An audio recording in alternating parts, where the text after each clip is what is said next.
शिव पुराण के मुताबिक कृष्ण पक्ष के चतुर्दशी तिथि पर भगवान शिव और माता पार्वती का विवाह हुआ था। इस दिन हर माह मासिक शिवरात्रि मनाई जाती है। आइए जानते हैं दिसंबर माह में मासिक शिवरात्रि कब है।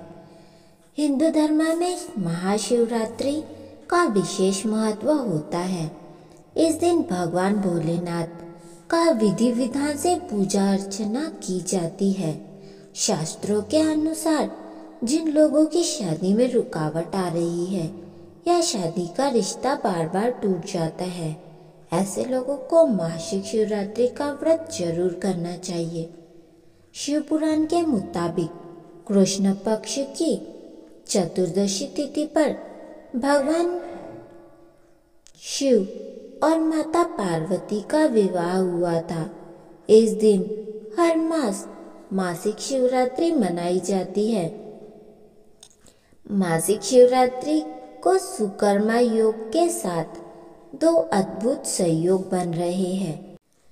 पंचांग के अनुसार मार्गशीर्ष के कृष्ण पक्ष की चतुर्दशी तिथि 11 दिसंबर की सुबह 7:10 पर शुरू होगी और 12 दिसंबर को सुबह 6:24 पर समाप्त होंगी। इस दौरान सुकर्मा योग शाम को 8:59 तक है। यह सर्वार्थ सिद्धि योग दोपहर 12:14 पर शुरू होगा, जो अगले दिन सुबह 7:14 तक रहेगा। इस योग में शिव जी की पूजा करने से मनोवांछित फल की प्राप्ति होती है। तो आइए जानते हैं शिवरात्रि का व्रत कैसे करते हैं। मासिक शिवरात्रि के दिन सुबह स्नान करने के बाद देवों के देव महादेव और माता पार्वती को प्रणाम करें। इसके बाद स्नान करने के बाद व्रत का संकल्प ले और श्वेत वस्त्र धारण करे और सूर्य देव को जल का अर्घ्य दे।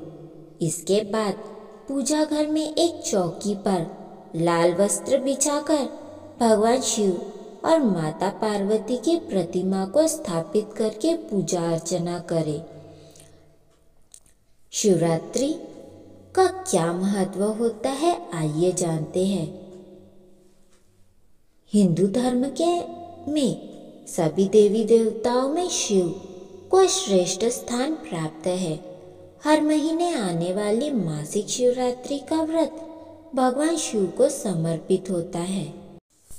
इस दिन शिव जी जिस पर प्रसन्न हो जाए उसे जीवन में सभी कष्ट समाप्त हो जाते हैं। वही विवाह में आ रही रुकावटें भी दूर हो जाती है। वैवाहिक जीवन में चल रहा तनाव खत्म हो जाता है। संतान प्राप्ति का आशीर्वाद मिलता है। खास बात यह है कि मासिक शिवरात्रि व्रत के प्रताप से ग्रहों के अशुभ प्रभाव भी दूर हो जाते हैं। इसके साथ ही शनि की ढैया और 7.5 का प्रभाव भी कम हो जाता है। तो आइए जानते हैं किस तरह किया जाता है मासिक शिवरात्रि पर पूजन। मासिक शिवरात्रि के दिन सुबह उठकर स्नान करें और व्रत का संकल्प लें। शिवरात्रि में शिव जी को दूध और गंगा जल आदि से अभिषेक करें।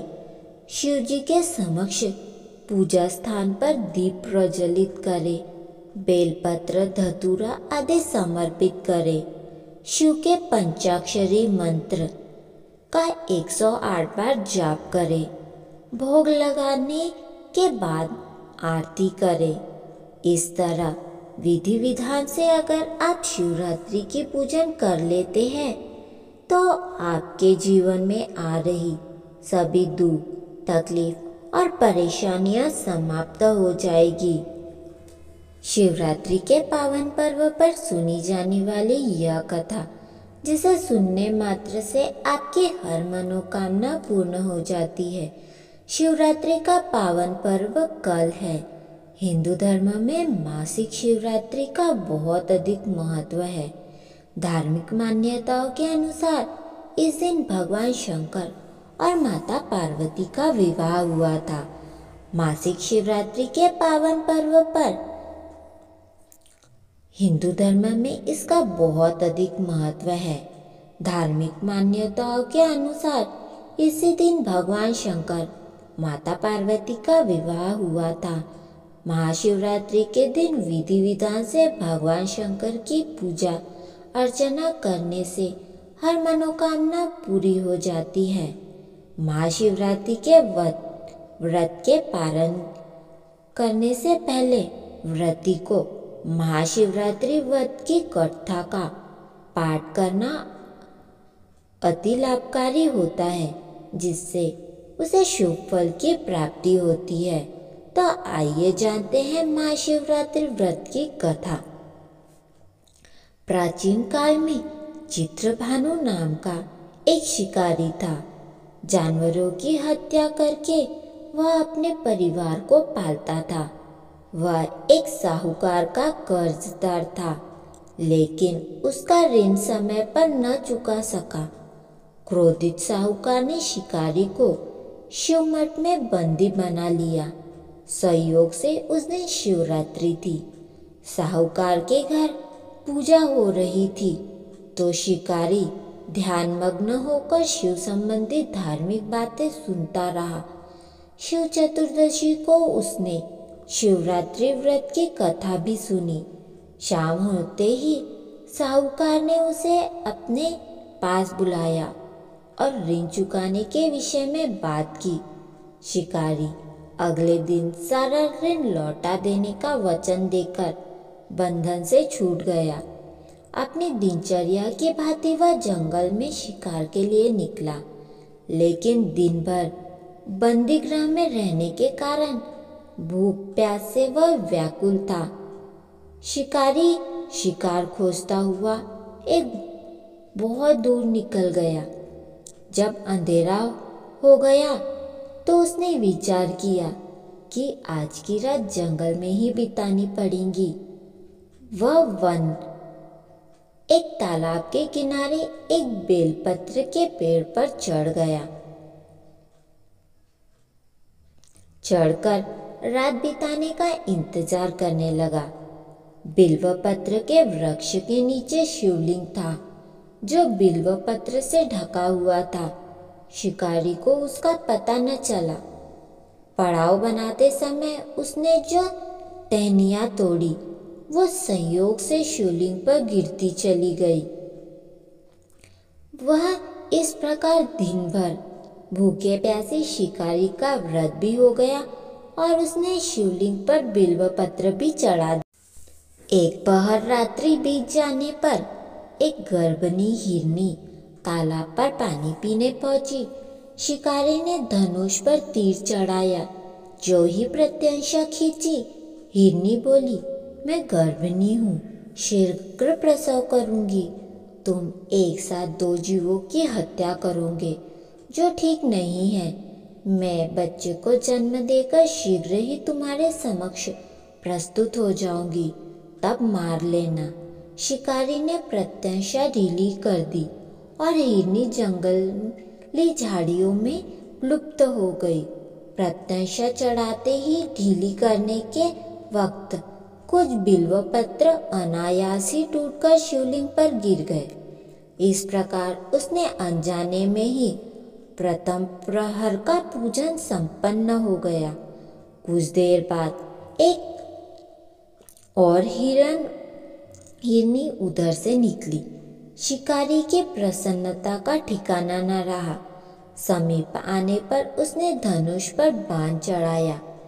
तब उसने देखा, हिरनी ने विनम्रता पूर्वक निवेदन किया, हे शिकारी, मैं थोड़ी देर पहले ही ऋतु से निवृत्त हुई हूँ, कामातुर हिरनी हूँ, अपने प्रिय की खोज में भटक रही हूँ।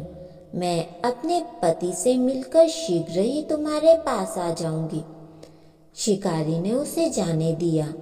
2 बार शिकार को खोकर उसका माथा ठनका। वह चिंता में पड़ गया।